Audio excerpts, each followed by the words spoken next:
forgotten to record. So don't make fun of me for putting that record slide up there.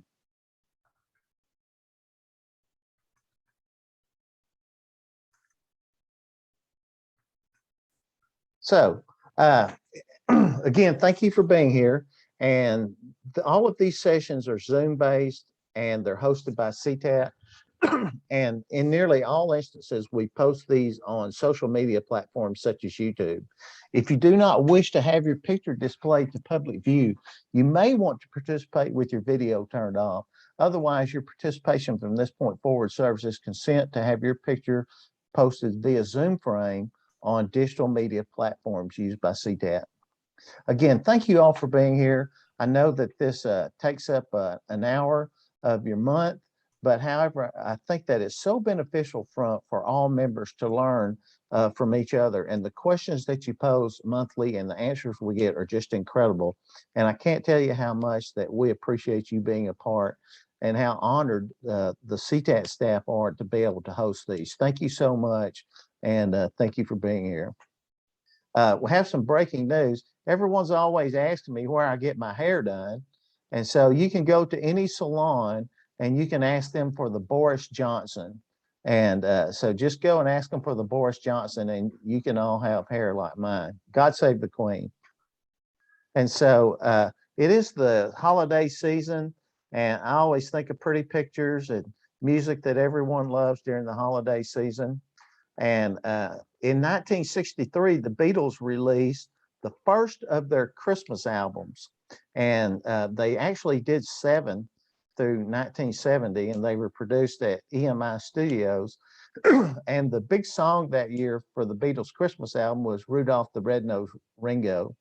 For those of you that have Disney Plus, here we are 51 some odd years later, and Disney Plus has put out the new Get Back documentary that has their rooftop concert and all of the footage from the Let It Be recordings.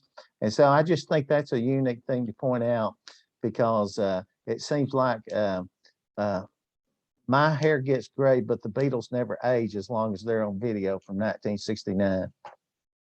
And so one thing I thought we'd look at is some pictures from, and so when you look at things from Santa's point of view, you can see Santa talking to the reindeer. He's hearing a lot of complaints. You know, some of you may have teachers or students complaining this time of year, and Santa tells the reindeer, said, and I only have one thing to say about these complaints I'm hearing. He says venison. So I think that's a pretty mean threat from Santa right there to his reindeer. And then Santa's coming down the chimney here, and it says, "'Twas the night before Christmas, and all through the house not a creature was stirring, not even a mouse." Well, I think the bad news for the mouse is that he's not able to stir anymore because Santa might have ended up with him on the boot. And this is kind of one of my favorites while I was looking through them. This kid gets the X500 rocking horse, the newest and best and most advanced model. And he gets on that rocking horse and it throws him through the sheetrock. So that was a pretty powerful rocking horse. I thought that was pretty good. Feel free to use that one. This one has nothing to do from Christmas, but when I saw it, it tickled me. It's always been one of my favorites.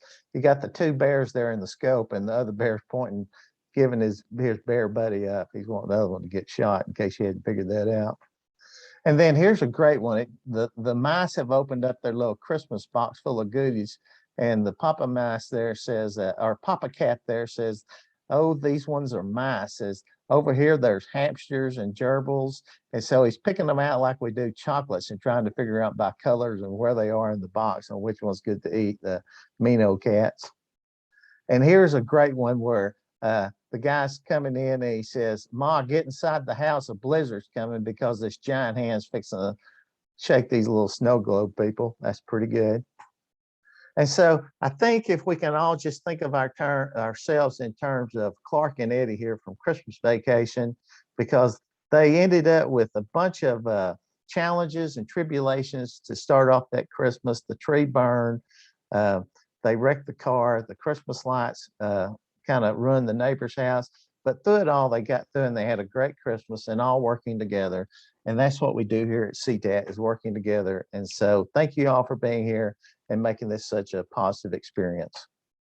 And so as far as COVID-19 news, no news is good news, just like last month. And so September 17th is still the latest public health guide.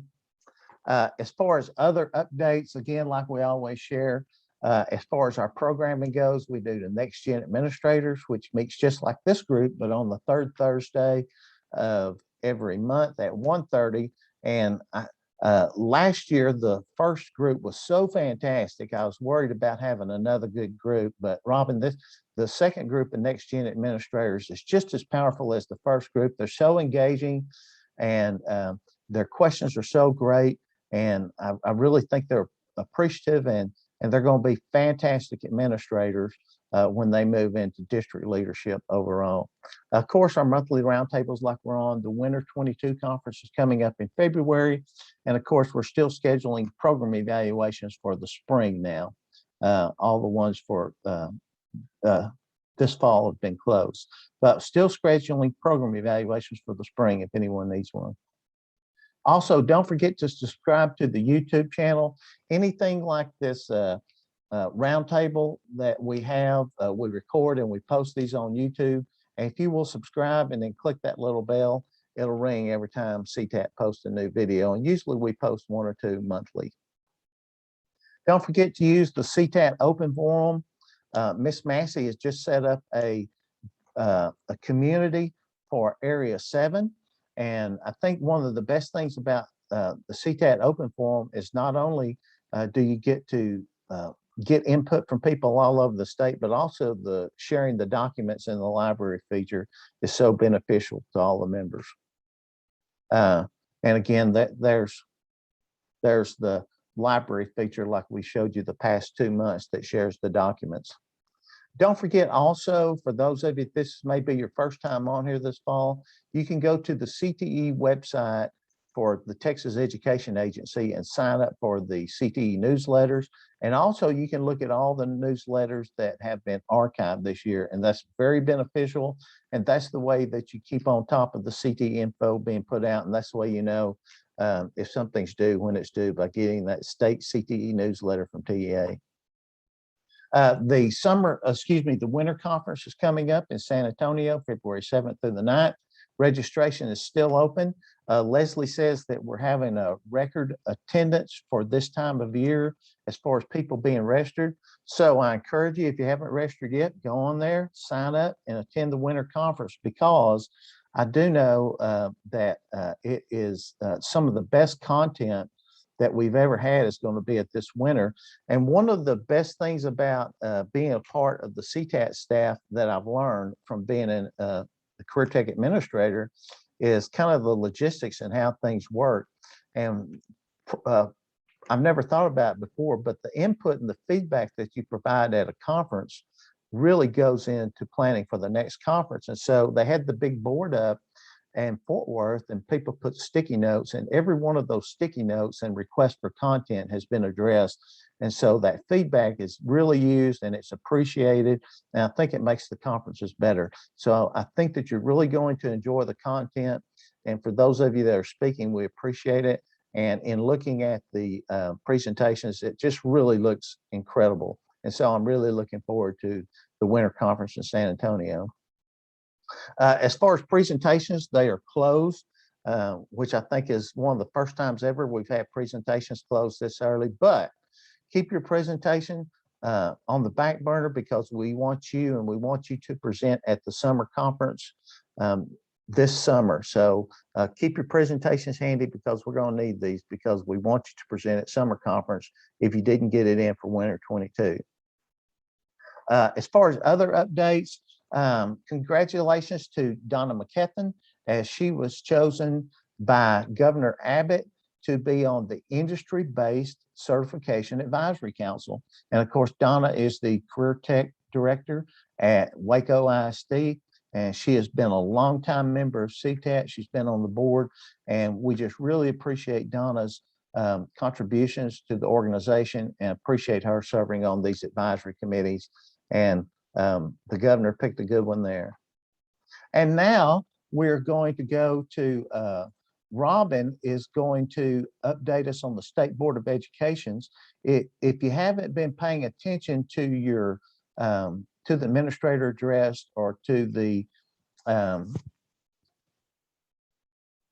any of the state board updates, well, they've been going through the science teaks. And one of the best things I think it is for you to know is that a lot of times these state board of educations, they'll contact out to Robin. And I know that she's too modest to say this, but she really has the ear of a lot of people on the state board of education team, and they reach out. And then Robin reaches out to directors, and she'll take samplings from across the state to get input on how to guide the state board. And so it's this process of how this works has just been fascinating. And Robin, you're going to come in and do the update. Yep, let's go to that next slide. Yep, I can find it. So this is your friendly State Board of Education update, and we're going to call this episode The Importance of Friends. Okay, next slide, please. Okay, so in CTE, it is important that we have friends, that we are all friends. We are better together, that we have friends on the State Board of Education. If you're not a friend with your SBOE member, you should be. I know of at least one person on this call who's been to see Dr. Kevin Ellis as a patient. It's a little bit crossing the line from friend, but I still call that a close contact. So the State Board of Education has been reviewing CTE courses. Of course, they're doing TEKS revisions more frequently now. So at their most recent meeting, just before the Thanksgiving break, they addressed updates to TEKS. Of course, they have writing teams review these TEKS. And so as they're going through, so they're moving everything to chapter 127, and they were looking at updating the TEKS specifically for career development, and then education and training, health science, hospitality and tourism, law, public safety, and then STEM, like you see here. So Mark, if you could go to the next slide, please.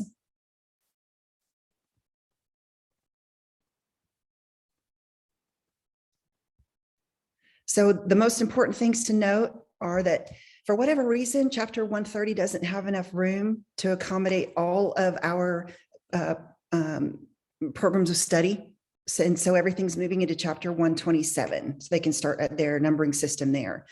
And so the new TEKS will be effective 20 days from filing as adopted in the Texas Register. And so I imagine these newly revised TEKS will be effective probably at the earliest would be mid-January to the end of January. And these last two bullets are pretty important.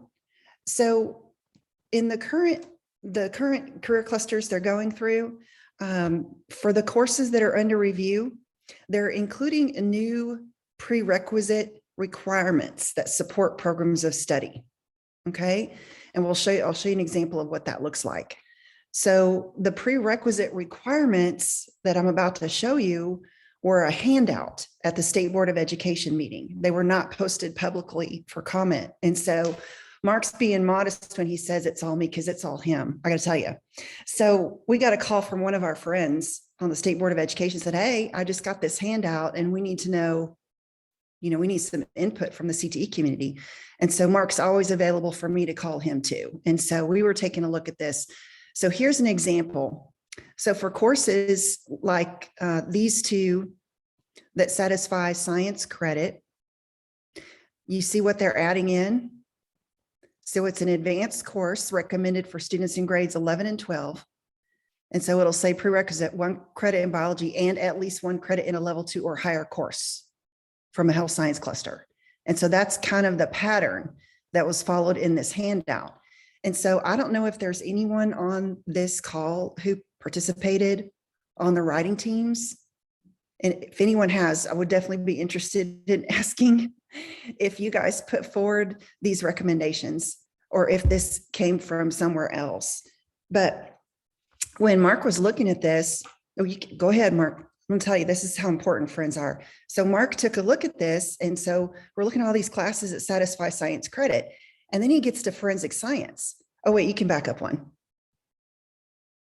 And when he sees forensic science, wait a minute, there's a lot of people out there who offer forensic science to satisfy graduation credit, regardless of whether or not that student's in the program of study. And so you can see from this picture, right next to Rachel and Monica, instead of Ross, that handsome gentleman over there is Tom Maynard. So if y'all don't know who Tom Maynard is, he's a former ag teacher and former executive director of Texas FFA. And he's the one who picked up the phone and called and said, nobody's seen this document. Y'all please take a look at it. And so Tom was the friend of the day the night before SBE was going to take a vote on this item. So we can go to the next slide. And so you can see where for a lot of those courses, you probably want the students to have their prerequisites before they get into the advanced classes, because they're going to need those foundational skills in order to succeed. But forensic science is probably one of those outliers. Mark was saying there are a lot of districts who like that flexibility. So if there's one thing we can impress upon Mr. Maynard to see if we can get his help, it would be to help us out with forensic science. So that is the recommendation we made at the 11th hour. And so then old Tom on Friday during the SBOE meeting, this was his amendment. So he went ahead and he struck that requirement. So you still have flexibility. Because when I called Mr. Maynard back after reviewing these, I said, you know, it looks like the state is really moving. Years ago, we wanted more flexibility. We wanted students to be able to satisfy graduation requirements for academics through CTE. And so this it doesn't take that away, but sort of the move to have those advanced classes with their prescribed prerequisites in the program of study limits that flexibility a little bit. And so Tom understood that, and he was able to offer this amendment on Friday. And so they're not posted anywhere publicly yet, but thanks to Mr. Mark Bosher and Mr. Tom Maynard, we maintain the flexibility for forensic science. So you can see these examples of friends, and I just put this in here to emphasize how important friends are. So you can see if we start from the bottom left, we've got our friend group from Seinfeld, and of course our excellent friend group from Harry Potter. And then we move over on the right and we have all those gals from Sex and the City, Then and Now. Next slide. And so these are our State Board of Education members. And I've put a link there, and I can also put it in the chat box. Oh, I see the question. Yes, the TEKS will be implemented in the next school year. And so it's important, like I said, if you are not currently friends with your State Board of Education member, it's important to reach out and become friends. We have several on the State Board of Education who are pro CTE and friendly. In fact, I don't know of any of them that are not. But they certainly appreciate knowing that you're an expert they can reach out to at any time. But I'll post a link in there. And I think, although we don't know for sure which programs of study, which career clusters they're going to review next, but if we were to guess, and we don't know what order they'll be in, they have yet to get to manufacturing, ag, food, natural resources, arts and AV, and business. And so I haven't seen energy sort of listed by itself on their sort of task list, but I imagine that's coming too. So if anybody has any questions, I know Mark would be happy to answer them. Very good. Okay, I'm going to go ahead and jump out of this and then go back into the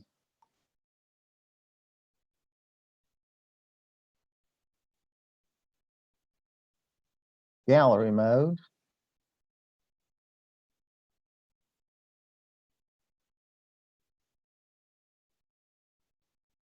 Can everyone are we back in gallery mode now, Robin? Oh, I think, oh, no, there we go. That's it. you have to be smarter than Zoom, which I haven't mastered yet. Okay, fantastic. And we did have one question about when will the new service IDs go into effect, 2022 or sooner? I've been noticing that they've been updating the CO22 table constantly. So I don't think they've been changing any service ID codes, but as they implement those new innovative courses, they've been adding those to the CO22 table. And usually those changes take place and are effective September 1st if there's a change. But when they add them, they just add them. And so, Andrea, that's been what I've been recognizing. And Robin, that's a post of the next manufacturing, arts and AV, business and ag are the next ones to be updated. I can't say for sure. but they haven't tackled those yet. Okay, very good.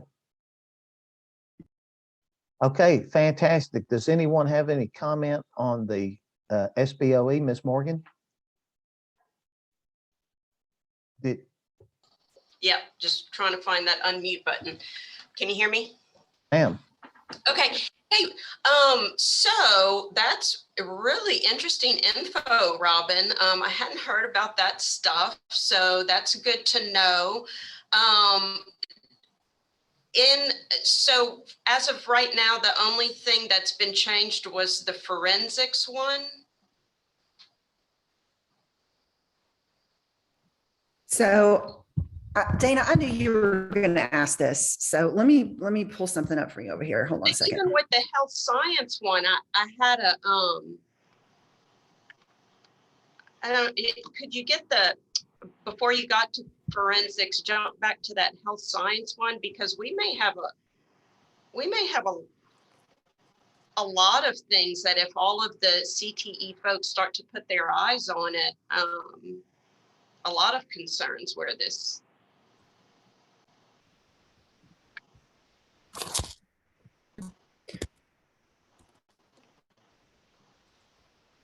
Okay, what I can do in the chat, let me see if I can put the file in there for you. Hold on a second. Give me a minute. Ms. Morgan, I can tell you. Go ahead, I'm sorry. Oh, I was just going to say, I can't, but I'll see in the file, but I was trying to remember what I think for the clinical or the theory, it required a level 2. And in the program, and that would be a concern, I think, for a lot of districts. I know for us, we do require students to take principles of health science. But then after that, they can then take the clinical or the theory, but principles of health science is a level 1. So the way we're set up, and that's just an example, because they're specifically requiring level 2, like that's just an example of what would be a problem for us. And then it lists a recommendation of midterms on that as well. So that's a concern, because in Katie, we do the same thing as you do in Clear Creek. But we are not necessarily making midterms a required course, or no, we don't either. I think most districts are just the principles of health science in order to qualify. Yeah. Okay, she posted the doc. Yeah, I see Michelle's comment. So here's what you need to do, because the SBOE gave final approval for second reading and final approval on the 19th. You contact your State Board of Education member and say, where was this ever posted publicly? I haven't had a chance to give my input.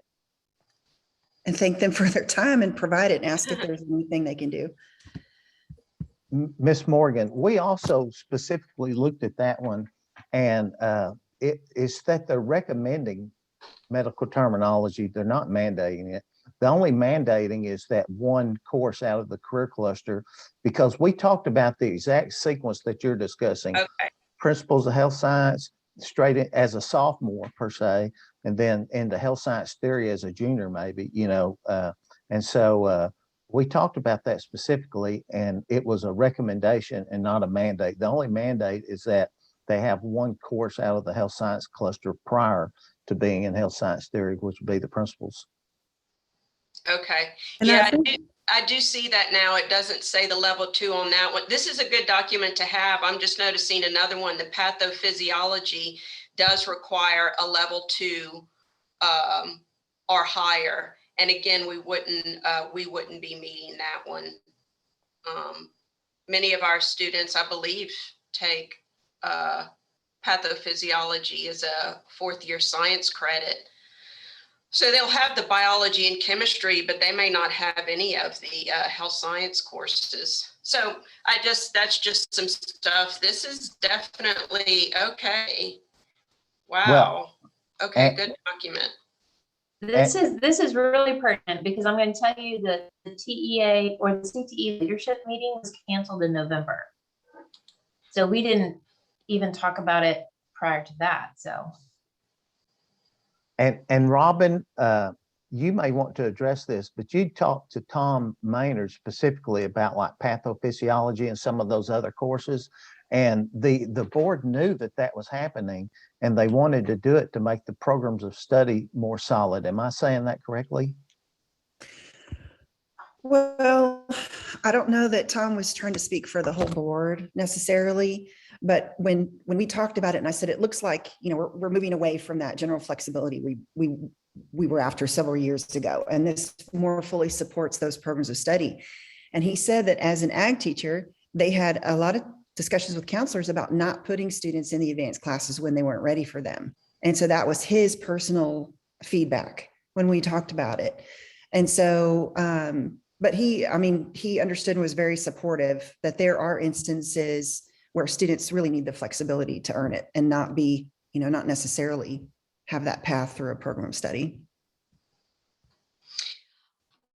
I don't know if this has sparked some of that, but I know that in some districts when we recently shifted to that tiered weighted funding, that some were saying, well, we're not going to offer that first or second. We're just going to have them all do it and just, kind of manipulate the course's offerings to get it. It was a money thing, basically.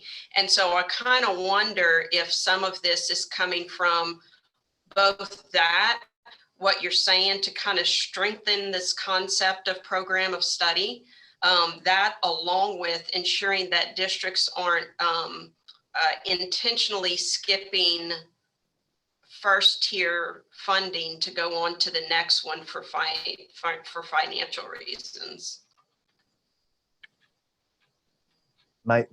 Miss Morgan, also, if you look at pathophysiology, then if you notice anatomy and physiology does not have that requirement. So I think that one of the thought processes was that a student, and I know it's not the same content, but they would take anatomy and physiology before they would take pathophysiology. And I know that's not the same content, but that might have been the thought process. Because if you took anatomy and physiology as a junior, then you could take pathophysiology as a senior if you were a health science student. Yeah, a lot of ours aren't necessarily your health science concentrators, but more of like science kids, But the biggest challenge I see with this is if it's effective immediately and we're building our course guides for next year right now, and nobody's telling us that these changes have been made. If the goal was to get counselors not to put students in classes they shouldn't be in, but we don't have the information to give counselors that there's a prerequisite that they have to meet, then it's not going to happen anyway. I mean, that's when you do things under the cover of darkness, it's how does it ever come to light? Well, I mean, that's a great point, I think.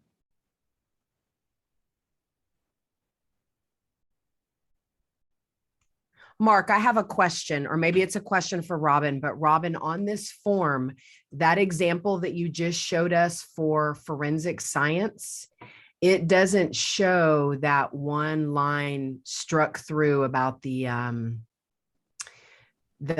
law and public safety career cluster. Well, that's a great point, Renee, because the handout I posted is what the SB received before they discussed the item for a vote. And so Tom Maynard's amendment. Okay, we'll fix that. Okay. We'll fix it. Okay, so but the rest of these are as seen. Oh, wow. Okay, because food science I know is a concern. And I will tell you, Renee, that the draft TEKS, like the huge document with everything in it, does not list these prerequisites. It's only in this handout. Wow. Yeah, because you're right. We're for real. Someone's playing a joke on y'all.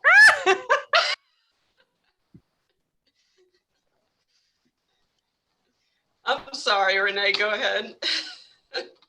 No, I'm like Rick, like we're in the final stages of this course selection stuff. And now we've got this, like, Yeah, we've actually already finalized ours. Our courses for next year are finalized by a full district committee in November and approved by the board in November. So we're done. Now it's just a matter of putting them in the EPG, but there's no redo. So our courses for next year and all our stuff, you know.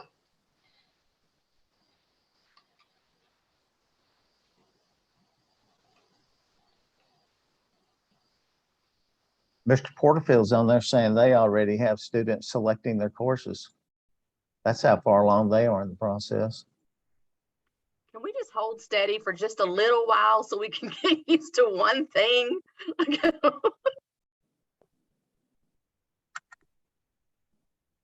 I hear you. It's like it takes a while to put stuff into place and to really build it, you know, with prereqs and, you know, freshmen and their graduation plans. And they're with us for 4 years and they make a plan in, you know, 8th or 9th grade. And every year or two, I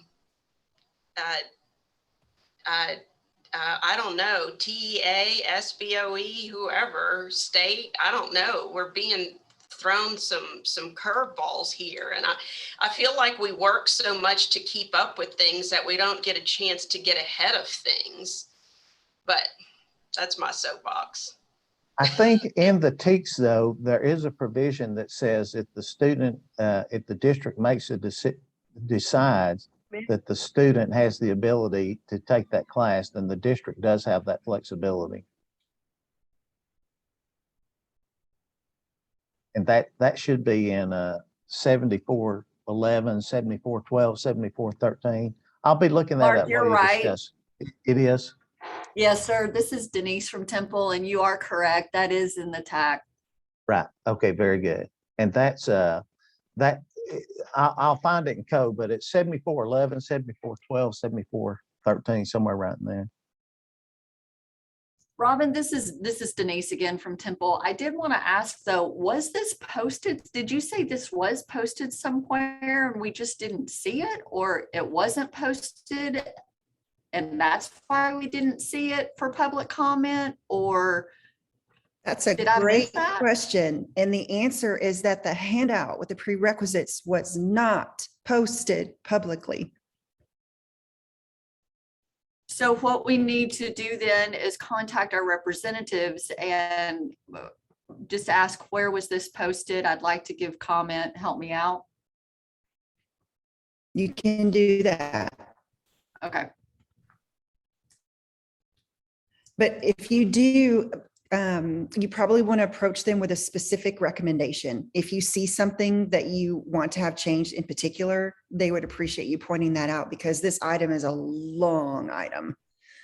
So you'll want to tell them in particular which course and. So essentially write them with our recommendation. Mhm. Okay, that makes sense. Thanks so much. Sure.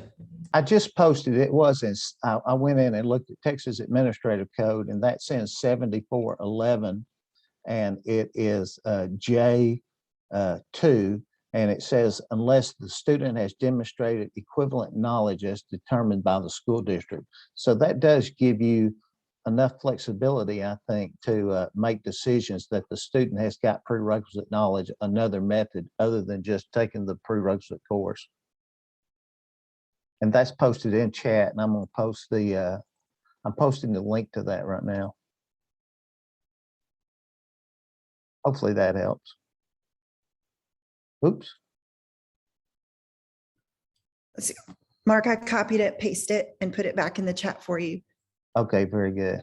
But yeah, there's the link. Okay, yeah, Robin posted that and then I posted the link. I'm sorry.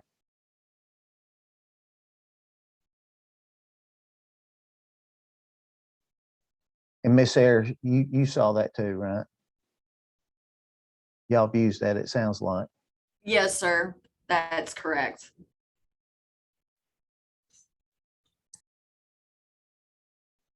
And one way I could think about that is, let's say that your student is earning a STEM endorsement using all the sciences. And so they may have gotten that prerequisite knowledge by taking some other type science courses. So that may be a good out for you.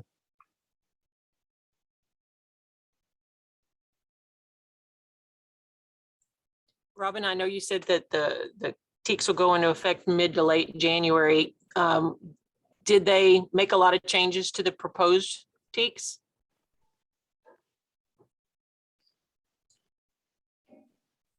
Well, Peggy, I haven't done a side-by-side comparison, so I cannot address that question. And that's why I was curious too, if anyone on the call was served on the review committees, or if you know if any of your teachers did. But Robin, the actual TEKS changes will be for 22-23. Is that correct? That's what, yeah. Correct. Not Yeah. necessarily the TEKS changes. They're just going to be posted in January, but the changes won't be until August of Right. 22. Right.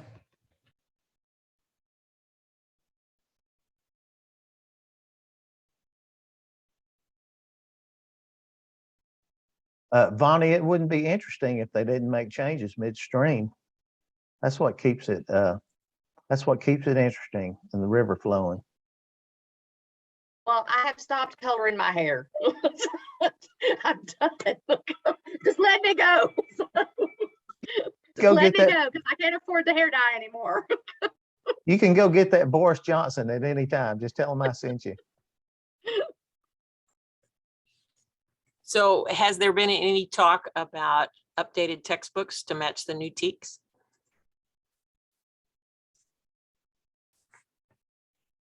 So in theory, that's the schedule they follow, but not really in practice. So, but the good news is that districts are able to purchase materials. Well, you're right. If the publishers aren't focused on updating it, then you'll have to wait until that cycle. Be creative. You got a paper clip and some masking tape. That's all we get. That was supposed to be the big thing about the digital textbooks, is that they would be able to make those changes in midstream. And so this will be the first time we really get to see how effective that is. So it's going to be interesting.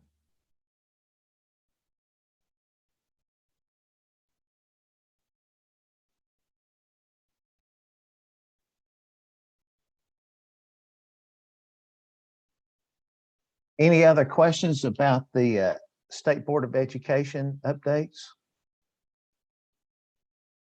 Does anyone have another topic that they would like to move on to for this roundtable?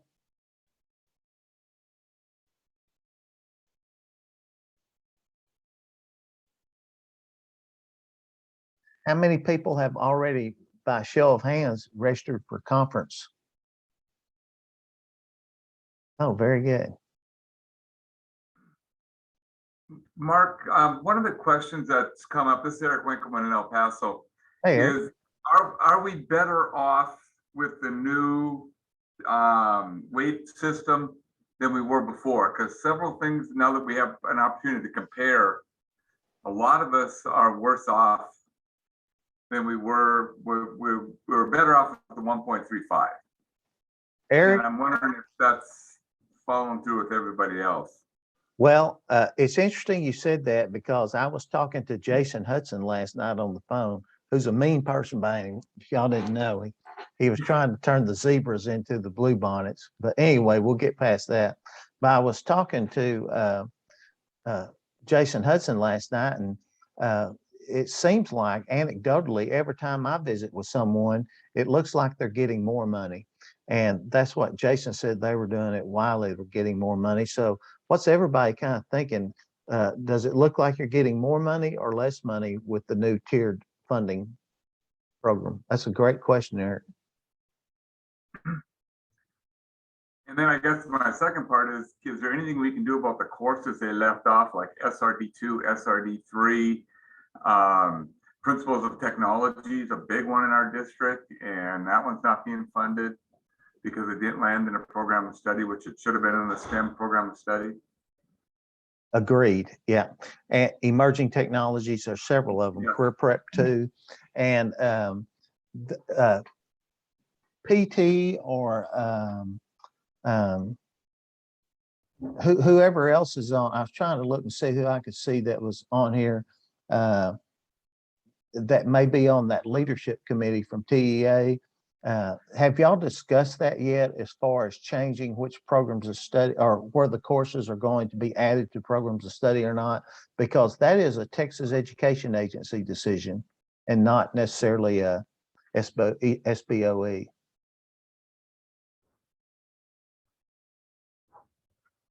I don't remember any of that, Mark, so. Y'all haven't discussed that yet at all? Mm. That would be, Eric, if you can find out who's on PT, do you know how they get a list of people who's on their leadership committee from their area? And I was on it and then I'm not on it anymore. I think Fernie Marcus is on it for Region 19. I can probably get you a list, Mark. I'll send that out. If you can get it before the it's over, then we'll post it. Katie Donahue on it for Area 2, PT's on it. But those are the people I would contact and make sure when they go to their next leadership committee meeting, which it sounds like was canceled this month, that's the best group I think to bring it up. I'm on there too for Region 18 and I'm with PT. I didn't hear us talk anything about it the last time we met. Sammy from EduThings posted in the chat that he's seen both among districts who work with EduThings that averaging about 1.33 instead of 1.35. So it was close, but a little low. Yeah. And And that's Sammy, kind of where we are.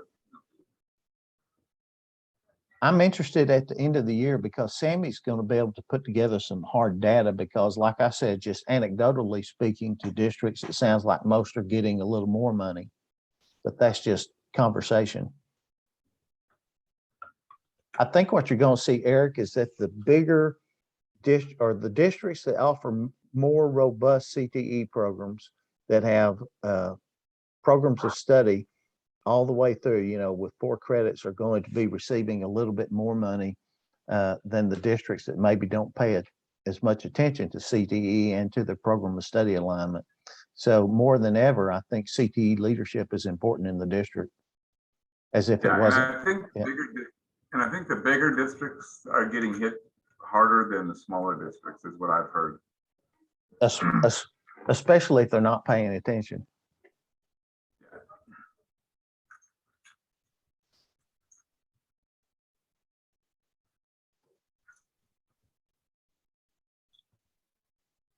Sammy, if you're still on here, would you have the ability to put together an anonymous file that just kind of showed across all of your districts?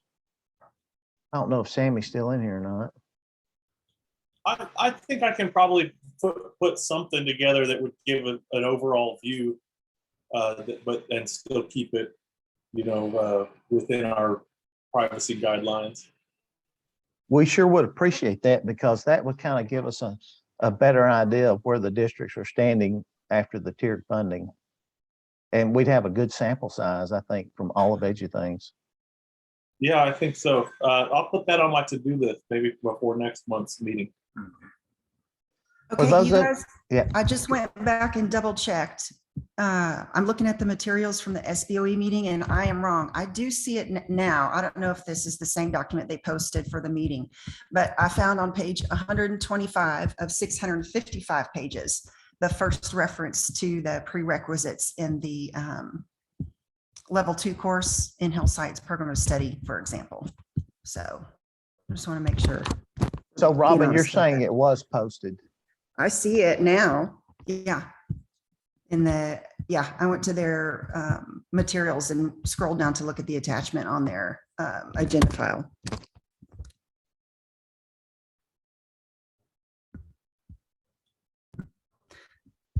But again, if people have a specific recommendation that would help a lot of districts, the State Board of Education, I mean, they can, they can go back and amend their rules, especially if they're doing TEKS reviews for CTE more frequently. If they're going to have that chapter open, they can go and amend something, a rule that they've adopted previously.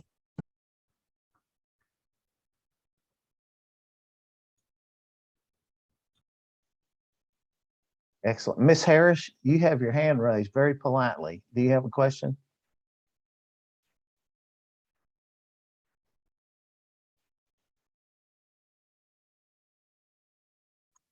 That was from earlier when you asked if everybody had Oh. registered. They did the little hand thing and on their screen instead of an image. That's awesome because I didn't know it would do that. Hey, Mark, can you check your email? I sent you a list, a document and stuff there. Yes, sir. I'm gonna check it right now. It'd be the third thing with the CTE leadership team. Is that something I can send a link to, or do I just need to email that out, PT? It's a Word document, so. Okay, so PT has sent me the link, the Word document, and I will go in there after this. Everyone that registered for the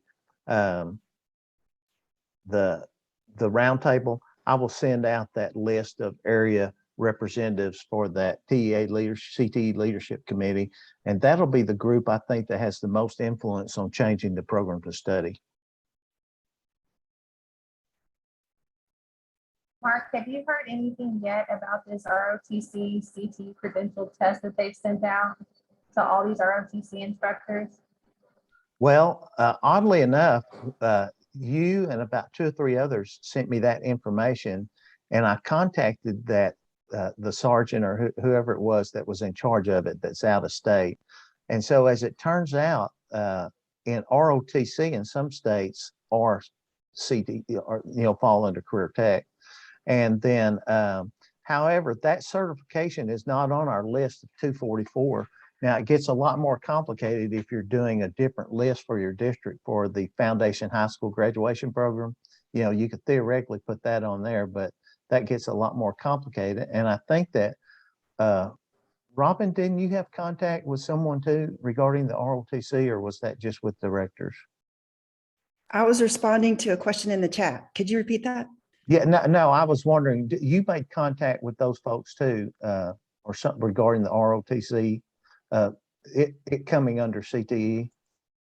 Oh, yes. Well, I remember when Heather Justice was still with TEA, that's something she talked about wanting to do, but it would require a change in statute.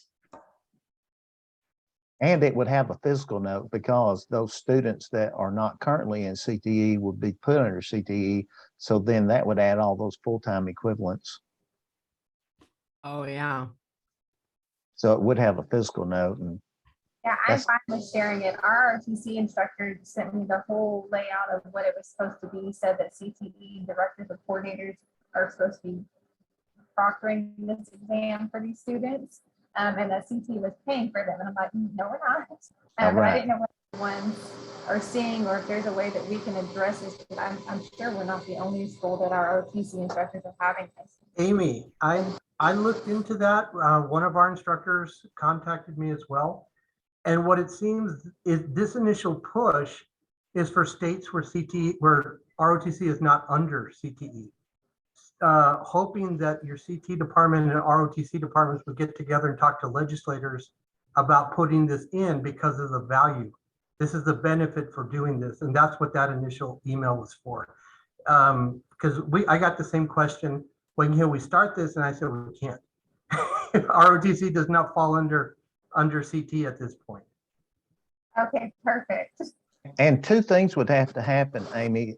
Number one, and I'm talking about like for using Perkins money or your direct allotment, your 55%. Well, 2 things would have to happen. Number one, ROTC would have to move under career and technical education, 127 or 130. And number 2, those certifications would have to be accepted by the commissioners committee to be on the magic list, which is now 244, but is getting amended as we speak. And so those 2 things would have to happen. And, I don't see either one of them happening. I mean, I think it'd be Robin, am I right in saying that it would be 2 years before the next legislative session before there'd be any possibility of ROTC being moved under career tech, right? That's a legislative deal. It is. And I know of at least one district in this state who's already working with their rep to try and get that filed. Okay, that definitely helps. I kept telling them I just want to make sure that I was not missing anything on that part of it.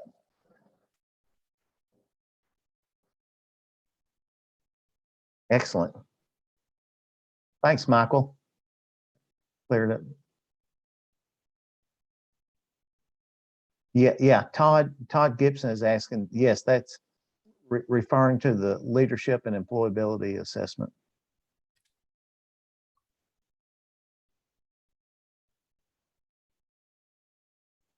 Fantastic. For those of you that don't know, I see Sammy's picture still on there, but EduThings is now sponsoring the next gen administrators. And one of the things that we're in right now is we're talking about accountability, and we've gone through industry-based certifications and programs of study. And then this month, next gen is doing accountability. And then in January, Sammy's going to do a presentation. So Sammy, we sure appreciate your input with the next gen group, and thank you very much. Thanks, Mark. It's our pleasure.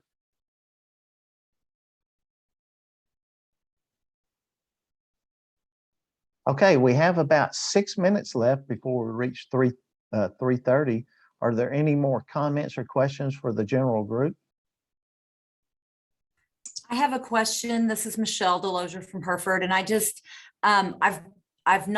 I've missed a couple meetings, so if you all have addressed this, I apologize. But I had a question at Winter Conference about that I proposed to Donna about when students are completers and how they figure that percentage.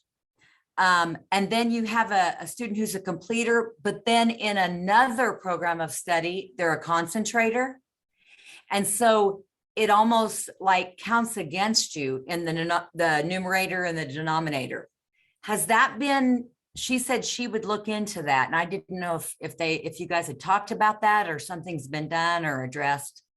Well, the number of completers is not based on the program of study per se. A student is either a completer or a concentrator, or they're not. You won't be a completer in one program of study and a concentrator in another program of study. You'll be your highest number. And so, for example, a concentrator is a 6 and a completer is a 7. So if they're a 7 in one program of study, they're just a 7. And then those numbers are based on the graduates. So when they're figuring that information, they take the total number of graduates divided, or the total number of completers in that graduating class divided by the total number of graduates. And that's how you get your percentage of completers. Does that answer your question, Mr. Lozier? Well, it does kind of, but on our printout, it showed that like different students were concentrators and completers. Right. And that's going to, and it shows it by program of study. Right. And I know what you're talking about, but Okay.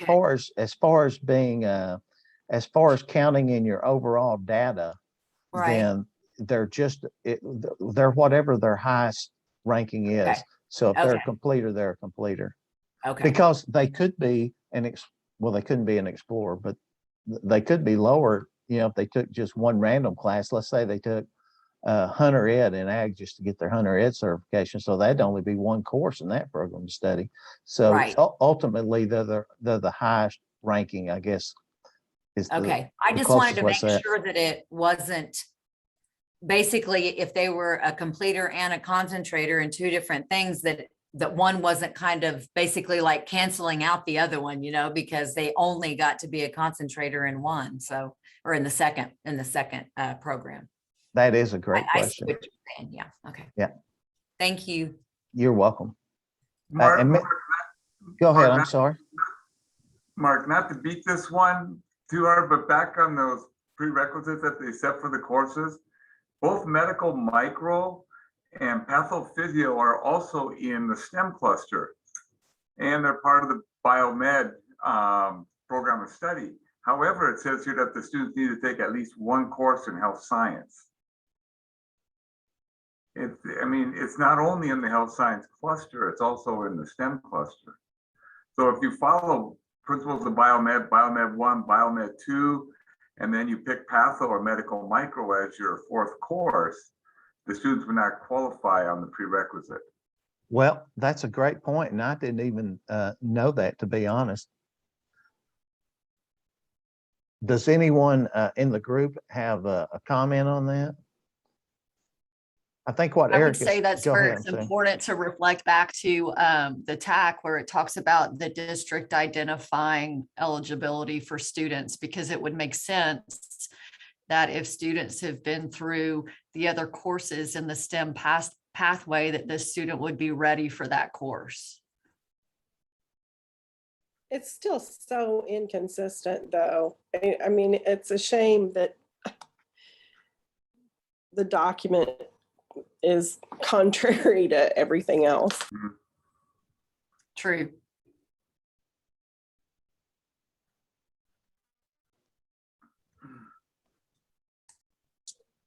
Yeah, I'm looking at, Eric, I'm looking at that program of study right now, and it has medical microbiology as a level.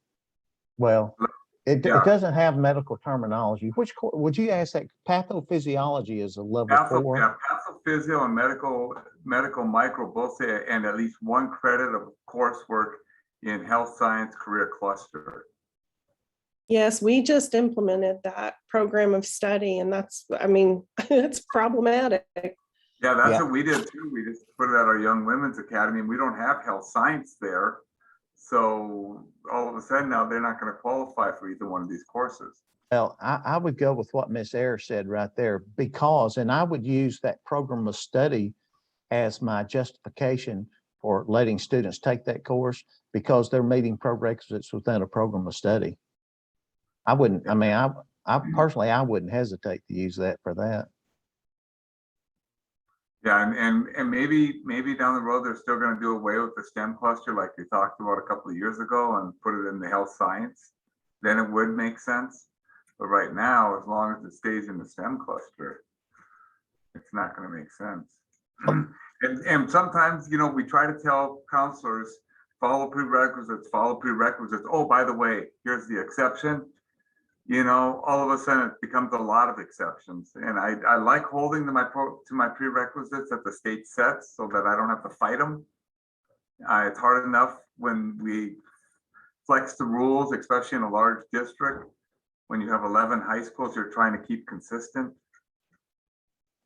You know, it's hard when they write rules like this. One of the things that we do to help with that, because we have, this is Denise again with Temple, we've faced that same challenge, you know, when we have, of course, multiple groups. The counselors are the ones that work with the students to plan their pathways and their schedules, of course, just like you guys. And I'm also like you in that the prerequisites are solid. There's not an exception, et cetera, et cetera. But one of the things that I've learned to do is at the beginning of each year, or really at the beginning of schedule planning season, you know, before that starts, I have a meeting with all of our counselors and we talk through all of the pathways. And on the program of study flow charts, I've identified the prerequisites for everything. And so they just follow the flow charts that you know, are identified for our pathways here in Temple, so that when we run into situations like this, they know where to go to find the answer. Right. And that's great, except for I have 5 or 6 counselors that fight everything I do. They love. I do think I'm lucky that I have a great counseling team that really, 70 we work on the same page. Yeah, we work the same direction. So I know I'm really lucky in that sense. Yeah. We try to basically go by the prerequisites as well, but when it goes through and it says recommended prereqs, we let them open it up. Then it really doesn't do anything for us. This one says it's a prerequisite. Right. And, you know, I do the same thing. I don't fight recommended. I just hold to the regular prerequisites.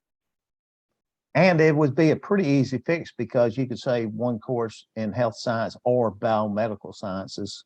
Yeah. I mean, it'd be an easy fix. Robin, I don't know how often that state board meets, but I mean, that could be changed just pretty quickly, it seems like. Do you know? Well, they like to only open chapters when they're doing something relevant, but it doesn't hurt to ask. And like I said earlier, if they're just continuing to do CTE TEKS frequently, they're going to have that chapter open already and they can make those adjustments, but it doesn't hurt to ask. Sometimes SBOE members are more sympathetic to the cause than the agency is about letting them open the chapter. Well, I don't think we should prepare them. I mean, it's worth sending in a document and saying, here are the recommendations. You know, could we, you know, earmark this for a future vote? And Eric, I don't, I get what you're saying 100% as far as following the prerequisites, but I think it would be legal to say if you had a course in health science or biomedical science, you would have a strong foundation using that as a prerequisite. And that's what I'm thinking, and it only affects one school, and it's a small school, fortunately. But as they're building these, I'm hoping they're thinking that's through, that where do these courses fall in all programs of study? You know, you might assume those two courses are fall in the health science program study, but lo and behold, they're in the STEM one also. No, sir, that's a great point. And like you said, it really only affects one course, but it's still important to have it correct because the consistency, I believe. Yeah.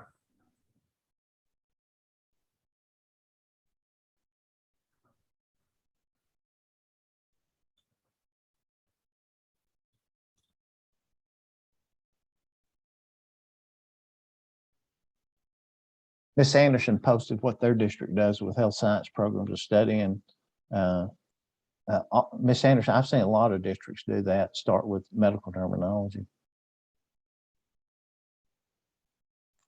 I just got a little concerned with that new proposal that she was talking about because it was showing some other things that needed to be done. And like, we don't offer the principals, the level 1, because I don't have a teacher for that. I don't have a teacher available for that, but we do medical terminology through our college as a dual credit at the same time.